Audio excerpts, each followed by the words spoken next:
안녕하세요. 오늘은 여러분들께 일주문에 대해서 말씀드리려고 합니다.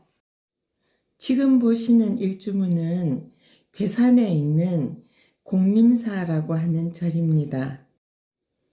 일주문은 지금 보시는 바와 같이 사찰에서 처음 만나는 건축물이에요. 불교 신자가 아니라도 일주문이란 이름은 상식처럼 알고 계시는 분이 많죠. 그렇지만 모든 절을 갔다고 해서 일주문이 있는 건 아니에요. 규모가 큰 절에서만 볼 수 있습니다.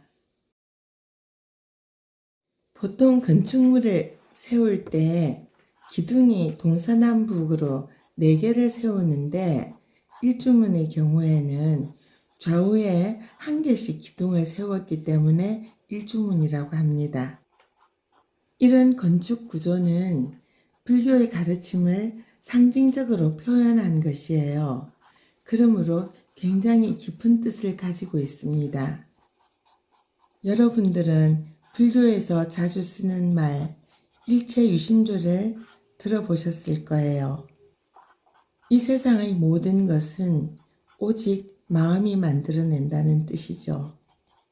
그 마음을 공부하는 것이 알고 보면 불교입니다. 깨달음에 이르지 못한 우리는 흔히 마음으로 무언가를 나눕니다.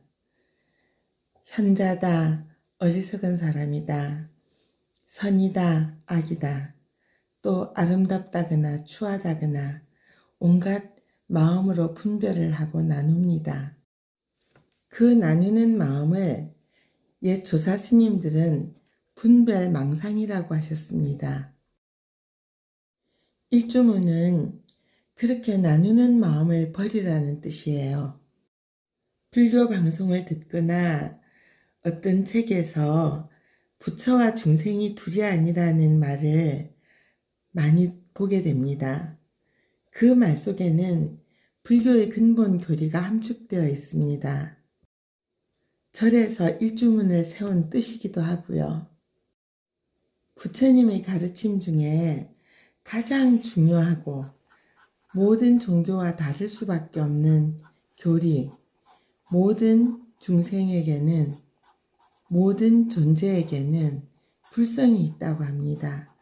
불성이란 즉 깨달을 수 있는 성품을 가지고 있다는 뜻입니다. 한자로는 계유불성이라고 합니다. 부처라는 말도 인도 말로 붓다, 깨달은 분이라는 말이 우리말화된 것입니다. 또 우리가 흔히 쓰는 중생, 중생심이라는 말도 부처의 성품과 범부의 성품을 함께 갖고 있다는 뜻입니다. 우리 내면에 깨달음의 성품, 온전한 깨달음의 성품이 있다는 가르침은 누군가의 구원을 받아야 한다는 그런 믿음과는 정반대의 개념입니다. 우리 각자의 무한한 가능성을 열어주는 가르침입니다. 그래서 부처와 중생을 둘로 나누지 말라는 거예요. 우리 내면에 부처의 성품이 있기 때문에.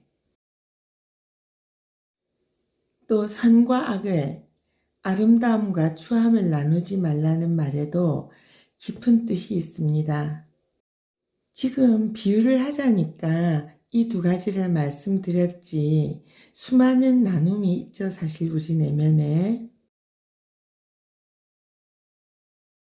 깨달음에 이르지 못했다고까지 할 것 없이 자신이 성숙하지 못하면 우리가 하는 판단은 늘 선입견, 색안경을 낀 눈으로 자신만의 기준으로 모든 것을 나누죠. 멀리 갈 것 없이 요즘 예쁘다고 말하는 아름다움의 기준만 해도 시대에 따라 기준이 달라집니다. 예전에는 통통하고 동그스름한 얼굴을 예쁘다고 했다면 요즘은 날씬하고 갸름한 얼굴을 주로 예쁘다고 합니다. 저는 1960년대부터 학교를 다녔는데 우리나라는 그때 절약이 미덕인 나라였습니다. 선생님께서 미국 같은 나라는 잘 살기 때문에 소비가 미덕이라고 하셨어요.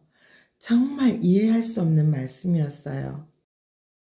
그랬는데 지금 우리나라가 잘 살게 되고 코로나로 모든 경제가 마비 상태에 이르니까 정부 지원금을 줘서 돈을 쓰게 만들잖아요.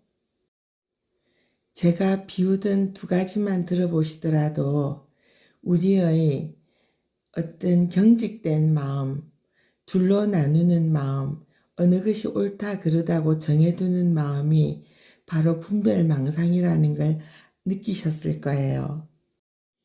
일주문을 만든 우리 선조들의 마음속에는 성숙하지 못한 마음으로 분별하는 것에는 늘 왜곡된 판단이 있어 실수를 하게 되고, 일체 중생이 가진 부처의 성품으로 온 세상을 바로 보라는 부처님의 가르침을 전하는 것입니다.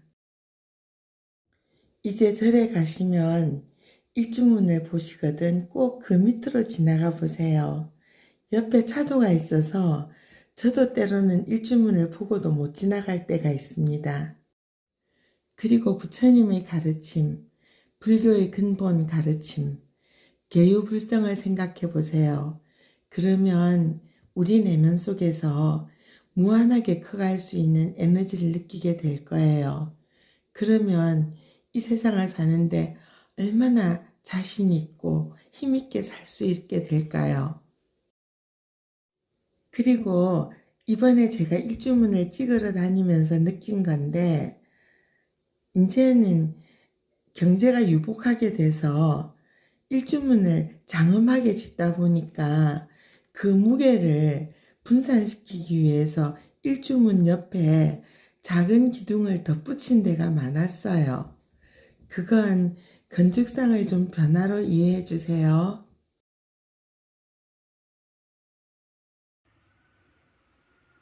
이 영상에서 보시는 공림사와 해인사 일주문은 옛 방식 그대로입니다. 일주문에 관한 제 설명이 여러분들에게 조금이라도 도움이 됐으면 좋겠습니다. 여러분 건강하시고 성불하십시오.